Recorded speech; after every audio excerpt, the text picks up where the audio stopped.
Welcome everyone to another edition of The Deep Dive with me, Efeturi. The Deep Dive is produced by Explore Nollywood and Streamline Media for the pod, so you can always check us out. We have so many interesting episodes that you can check out and then listen and gain some insight as well as knowledge. Today, I have the director of the play Love is the Musical, Ice Nweke. Did I get that right? Did I pronounce the surname right? Yes, to a certain level, yeah. Or it's not Weke. Is it Weke or Weke? Because it's Nweke. I'm not related. I'm not related to Weke. Okay. He's a good guy, but I'm not related to him. Okay. So I have Ice. He's here. We're going to talk about Love is the Musical, the stage play that is coming to Eko Hotel on the 17th of September 2022. And I'm just going to shoot. And I'm going to shoot from one of the most unlikely directions. Let's talk about the musical and the music. Tell us the concept. How did it come about? How did you select the person that was going to do your score or even write the songs that you were going to showcase in this musical? How it came about was, I was in France in 2011. Okay.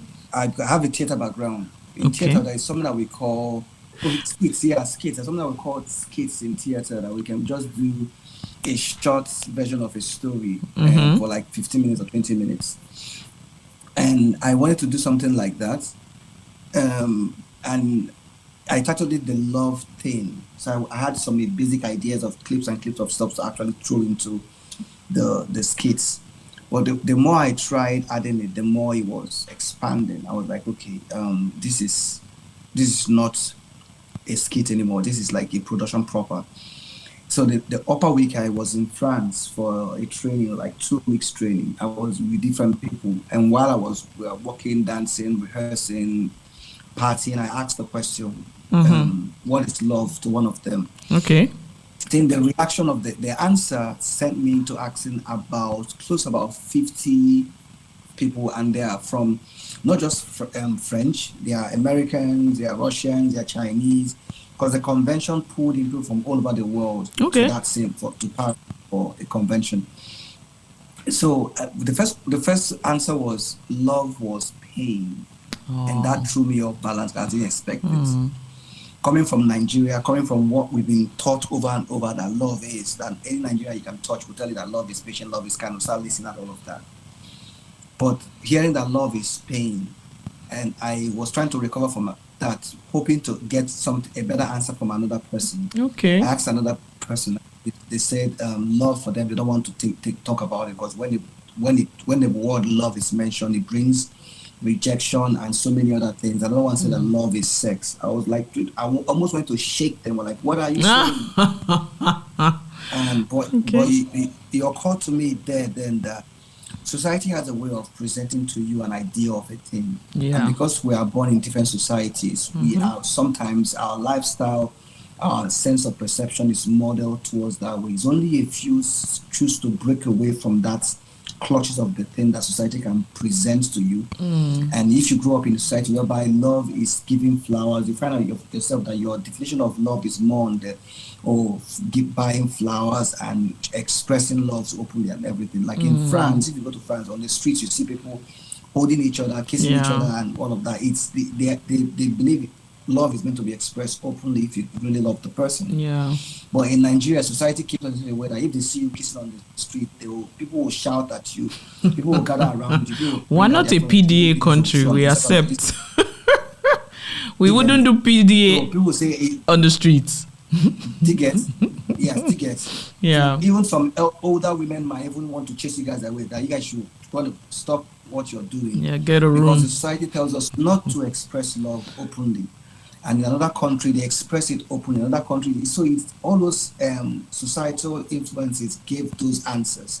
So that was when the journey for writing this, creating a story that actually defines what really love is. I have a Christian background, and I believe that the foundational truth of what love is what is actually lacking in the fibers of all society.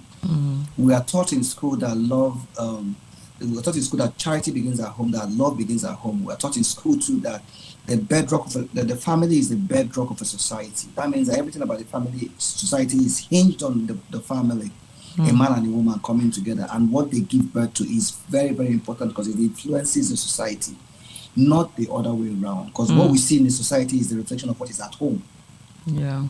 If humanity started existing between a man and a woman, what they give in their home is what they take to their workplace. Because man and a woman spreads into a society, spreads into a community, spreads into a region, spreads into a state, spreads into a nation, spreads into a continent, spreads into the world. That was how man multiplied. Yeah. So if we follow that same system of multiplication, that means that if hate started at home, hate is what is in the world. So if we are seeing more hate on earth, it's simply because hate is at home.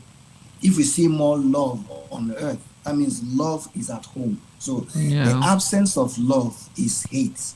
So the issues, the hatred, you see brothers and sisters not seeing eye to eye, mother and father always fighting, quarreling, and all of that. That is basically what created the show.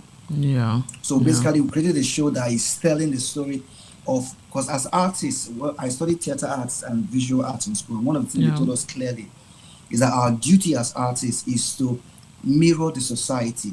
And the end product, which I've seen in most productions that I've seen across at least in Nigeria, even in some of my trips outside the country, they mirror the society, but they don't bring a solution. And that's not a complete course. It's almost like you go to a 5-star hotel to eat your dinner. They serve you the starter, the main course, and no dessert. So most productions lack the dessert of saying this is the way forward. We've done productions, amazing productions, but at the end of the day, if we don't offer a solution, the production did a good job, but it still brings us back to the same place where we are, not moving forward. Yeah. So the general idea was that, okay, let's tell different stories of love experiences between a mother and a father and their daughter, between a musician and a choreographer, between a director and an artist, between a lady that sells clothes, food I think in her family because her husband got affected by COVID, and how she's now reacting to the husband not being able to sustain the family. Okay. And I'm a boy in the estate. Different people that live in different places, but the estate in itself serves as a representation of the country, Nigeria, the state of the country. Yeah. Whereby the landlord, which stands as a symbol of our leaders that keep taking from the citizens and not giving back, forgetting that they are meant to. Their duty as leaders is to serve and not to actually take from us, but to serve so we can live a better life. Yeah. So that's how we started structuring the production. And in structuring that, we can't do a musical without music. Obviously. And I was the journey, because I've done the show a couple of times in the quarter, but we went on since 2016 when we did it last. But that journey was, because first part was that I had a phobia for Nigerian people creating music for me. Because most times Nigerian songs, and I love Nigerian songs. I love the readings from Burna Boy, Whiskey, Davido, and the rest of them. But at the end of the day, I can't take most of the majority of the songs they use to tell a story.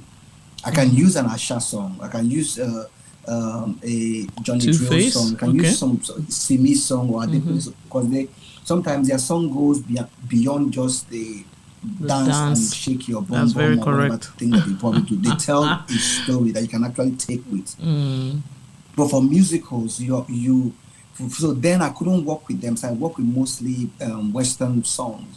Because I was still trying to find the right person that can actually take the script and breathe music out of it, and yet still keep it in the plane whereby Nigerians can understand. And I was very, very, prayerful about it, because I'm a very focused-minded person when it comes to doing anything that I'm doing on stage. Because at the end of the day, whatever we are doing has to bring some sort of correction in the society. Because everybody has been through Corona. Corona taught me one thing, and I believe it taught everybody one thing, that life is short. One, there is a God factor that exists. If they ever denied it, there is a God somewhere, because everybody had to find God for themselves. And one other thing is this: people are in pains, people are hurting, people are going through a lot of things. And during Corona, it showed out more that the rate of divorce went off the roof. The rate of breakfast went off the roof during 2020. Why? Because the married couples now were forced to stay in the same house. That's when they found out that they don't really know each other. But they have kids, but they don't know each other. The boyfriend and girlfriend now are forced either to stay apart because of social distancing, but now keeping the communication where you know that definitely the boy is at home. So he cannot tell you that he's at work. Keeping the communication is a problem. Or those that choose to stay together, finding that now they don't really have anything in common, probably only sex. Well, how long will you have sex with somebody for 1 year and not really know that all you guys only do is sex? And love is not sex. Love is beyond sex. Sex is even an added thing to a married couple that they enjoy as part of connecting on a deeper level. So it's beyond that. So all of that showed up in 2020. So what we're basically trying to share, this is what we've been living, and this is what we've been defining as love. And I was able to get an amazing songwriter that is working with the company in created the musicals, because I wrote the script, got a few of my friends, Kessiana that is in America now, and another young lady, Fola, to help me make some adjustments to it, because mostly I write scripts like I paint. I have a visual background because I'm a 3D artist and digital artist, but I still do traditional painting. So I mostly approach directing on stage as painting. So I throw lots of colors and then start fixing in what I want. So I do it the other way around that most directors might follow. I'm following the book as the book instructed me. I follow how my body feels the script at the particular time. So I write that way. So when even they define it, sometimes the script never really had an ending. But I know that once I get this idea on the canvas of the stage and paint it with all the colors that I need, the music is going to flow in the way I want it. I can direct the music where it should go to.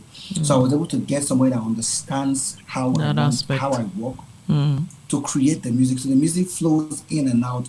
So it's because the idea of the estate, which I'll probably give off, is the set is an estate. Like you can probably say an estate you might see in a Lekki or in a Sule or in an Ikeja. Yeah. I face you sort of estate that people live so they know each other. They know. And constantly, there's interaction everywhere. There's this one, that one is happening, gist is happening here, that one is happening, fight is happening here, this one is cooking, this person throwing a party. So it's constantly a moving theater that there's no dull moments. So when you get tired of this character, another person pops up somewhere and does something crazy that you can relate with because you live in an estate, or the landlord that suddenly increases rents to 25% and expects people to pay it immediately in the next month. So it's the things that Nigerians deal with and struggle with, and yet still try to push the idea that they are in love, which is actually another misconception.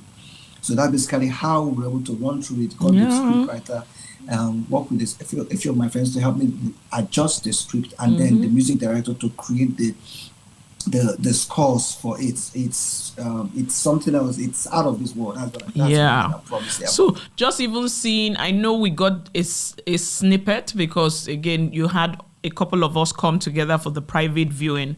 Yes, colorful. It was basically very, very colorful. The music, I really levitated to the music because I tried to listen and say, okay, where do I know any of these songs from? And I could see that I was drawing a blank. And when I was told that they were all original songs, I was like, oh, that's wonderful, because again, and since you had also said that this is not the first time, then it's obvious. It's really wonderful because I was just talking about music and Nollywood movies, and now in theater we see that original scores can be created to be able to suit plays, to be able to suit scenes, so that again we can also benefit from the aspect that is the acting and then the aspect that is also the audio or the singing. So everything coming together was actually really, really good. 2 shows, one at 3 and I think one at 7. Am I correct? Yes. So as in you can literally come and definitely express yourself with Love is the Musical. I almost cried. So I want you to tell us about that scene. Of course, you have mentioned the societal issues that it's depicting. You have also mentioned the fact that there is one character that will suit any of our audience members when they even come.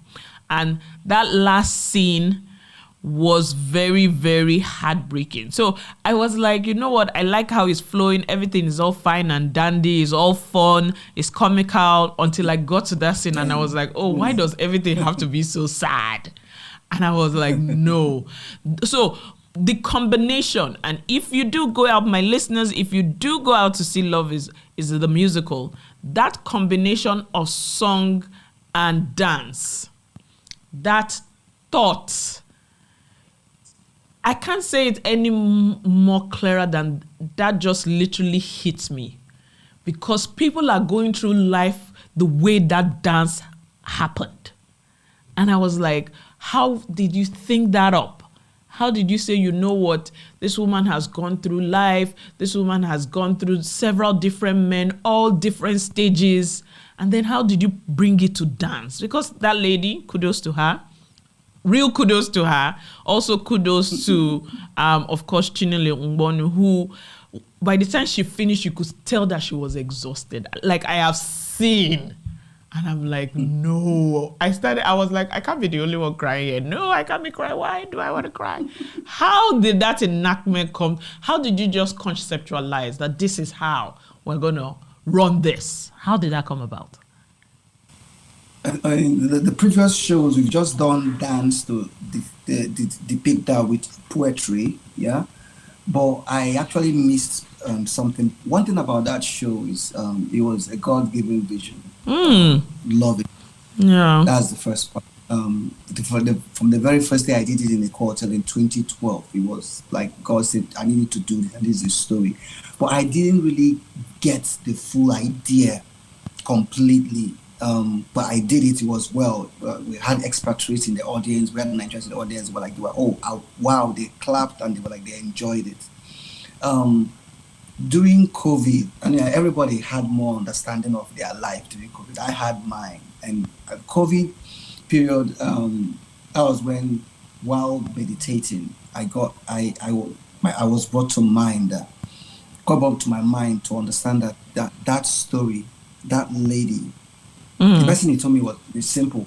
The Samaritan woman. I gave you a story about the Samaritan woman. You didn't understand it. I was like, what? Because the first time we did it was a spoken word artist that probably said, that I have been through 5 relationships, and the 6th person that I'm with, I'm not married to the person. I was like, yes, where is that story from again? Don't you know where it's from? That's why I gave you the story in the first place. So that's when I knew that I understood that, because every story needs a core. Yeah. Every story, every production, every play, every movie needs a core that everything is built on. And the way we actually did the show, we didn't want anybody to see that scene coming. Like if you watch the show from the very beginning, because we had so many scenes that we didn't show on that preview day, you will not see that scene coming. You will keep believing that the lady is, she had an amazing marriage, just that the landlord is just promiscuous. One guy that you don't. Yeah. So you won't see it coming at all until the time she has the outburst to actually finally say that, guys, I have been through 5 marriages. God. Not 1, not 2, not 3, not 4, but 5. So I've gone to the point, but I want her to actually be that character, because most times, even if we go into the Bible to understand the lady at the well, when Jesus told her that, the 6th person you're with is not your husband. Yeah. She was shocked that he knew that secret. That means that people didn't even know her secret. So that's the part that we miss, that people didn't even know her. Because if people knew her secret, then she wouldn't be shocked that another person knows it.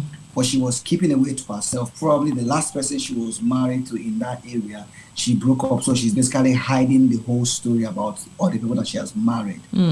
So I wanted it to be this, because the society that we live in now is a lot of people that live fake lives.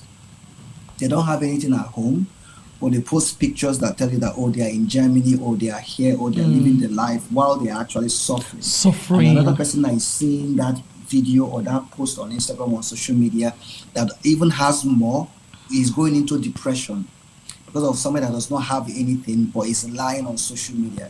So she has come to the point of saying, you know what, society has expected me to live like this. I've married this, I've married that, and it's not working. This thing is not for me. But for me now to keep society away from my business, let me paint a picture that everything is okay with me. I am married, I am this, and I am that. Yes. So whenever they ask me, I'll tell them beautiful stories. But not knowing that there is a level your heart can keep holding something. Because the hope that has been deferred over and over and over, and the heartbreaks and the heartbreaks will get to a point whereby you will explode. Yeah. And that was what happened in the party when she exploded. And just started sharing, this is what I have been through. There's a time you get in your life, you say, do you know what? Yes, I am broke. Do you know what? Yes, I don't have anything. True. I am suffering because I need somebody to help me. True. That was where she had to just say, I need help. And people are like that, but they're just waiting for that particular time when they will say it, even though they don't know that they will say it. So the best way for me to capture that, beyond just her saying it, I believe that dance is a powerful thing, that is a powerful force that if it's well choreographed, it can pass a message across. And because the first time I choreographed that piece was in 2014.